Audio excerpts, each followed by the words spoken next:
Germany's health minister, meanwhile, has ruled out a Christmas lockdown.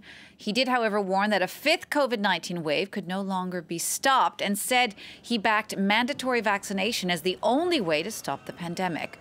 Our Berlin correspondent Nick Spicer reports.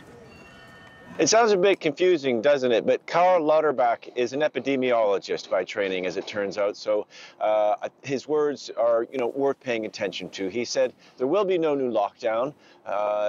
There was concern that there would be a closing of Christmas markets, that people wouldn't be able to see families. So that won't necessarily happen. But he said there will be, and this is news, a fifth wave of the coronavirus in a pandemic because of Omicron. And when you look at the numbers now, again, there's a slight bit of confusion because they're slightly dropping. However, he said that once Omicron really comes on stream, the infection rate will double every 2 to 4 days. So it is becoming a dire situation to such an extent that the German hospital Association says it is very concerned that hospitals and health services will be overwhelmed, and that is why Karl Lauterbach, the health minister, in that interview on German TV said last night that he was for mandatory vaccination in Germany, a somewhat controversial subject. The government is preparing a law.